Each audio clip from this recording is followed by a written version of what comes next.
Tout bâtiment qui porte une croix n'est pas une église. Et toute personne qui cite la Bible n'est pas un frère. Le Saint-Esprit et la parole sont là pour t'aider à détecter les faux frères.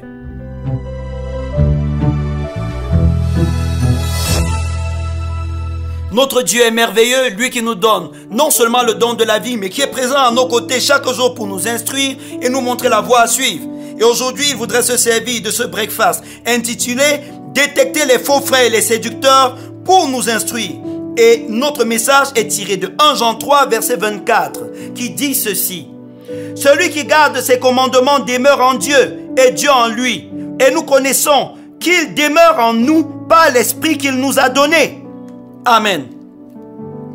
Les attaques externes que l'Église subit des païens sont moins ravageuses que les attaques internes provoquées par les faux frères. De nos jours, comme au temps de l'Église primitive, les communautés sont infiltrées par des faux convertis. Ils commettent toutes sortes de débauches et séduisent les plus faibles. C'est à cause d'eux qu'à tort, le monde croit que les chrétiens vivent dans le péché. Parfois, ces faux frères réussissent à se déguiser et à atteindre les sommets des assemblées pour enseigner des fausses doctrines et influencer les textes qui régissent la discipline de ces assemblées. Il est indispensable de les détecter et de les exposer pour mettre fin à leurs œuvres. L'apôtre Jean, dans 1 Jean 3, 24, révèle deux éléments qui permettent aux enfants de Dieu de détecter les faux frères. Premièrement, il cite l'attitude vis-à-vis des commandements de Dieu. Les vrais frères sont ceux qui gardent les commandements de Dieu. Le verset 23 plus haut précise l'un de ces commandements, croire en Jésus et aimer les autres. Garder les commandements signifie non seulement les reconnaître, mais encore les appliquer dans notre propre vie. Toute personne qui fréquente votre assemblée mais renie la seigneurie de Jésus, ne marche pas dans l'amour ou n'obéit pas à la parole de Dieu, est un faux frère potentiel. Méfiez-vous de mettre votre confiance en lui. Toute personne qui prétendant être serviteur de Dieu couche avec ses fidèles, abuse d'eux financièrement, est violent, agressif et injurieux, marche en ennemi de la croix. C'est un faux frère. Faites attention, retirez-vous de lui. Cependant, il y en a qui réussissent à faire semblant, même si ce n'est pas pour longtemps. C'est pourquoi le deuxième élément entre en jeu. Jean l'appelle l'esprit qu'il nous a donné. Dieu nous a donné le Saint-Esprit pour qu'il nous conduise dans la vérité.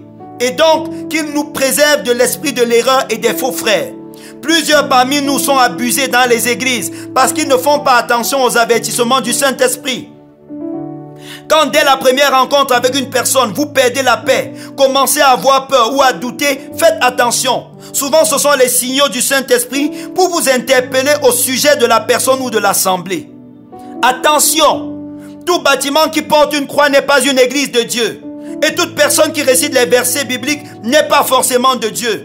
Observez toujours si la parole de Dieu est respectée et écoutez le Saint-Esprit par-dessus tout.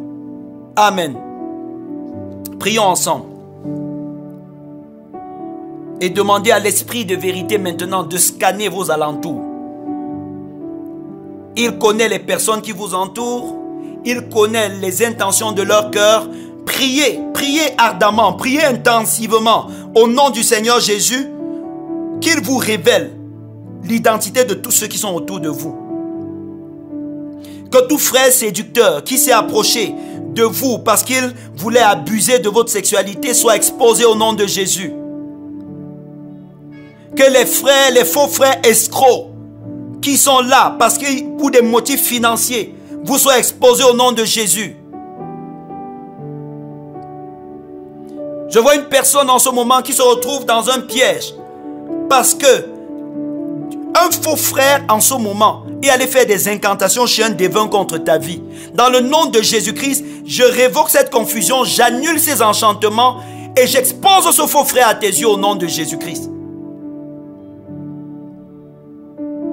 Il y a un pasteur qui est en train de suivre en ce moment ce breakfast, dont la communauté connaît une turbulence à cause d'une sœur qui opère avec les esprits des eaux. Je prie au nom de Jésus qu'elle soit dénichée, exposée. Je déclare la fin de la séduction qu'elle opérait dans ta communauté au nom de Jésus-Christ.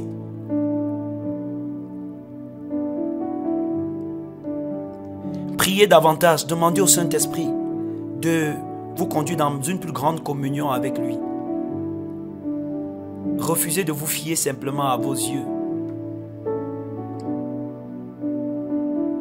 Une femme qui est malade en ce moment et qui souffre d'un cancer, qui a été orchestrée mystiquement par une fausse sœur avec qui elle marchait et qui était jalouse d'elle. Je prie au nom de Jésus, le Seigneur te fait grâce et il te délivre de cette maladie. En même temps, je prie pour que tous ceux qui suivent ce breakfast en étant malades soient libérés de leurs maux. Que tout esprit d'infimité qui opérait dans leur vie se retire au nom de Jésus.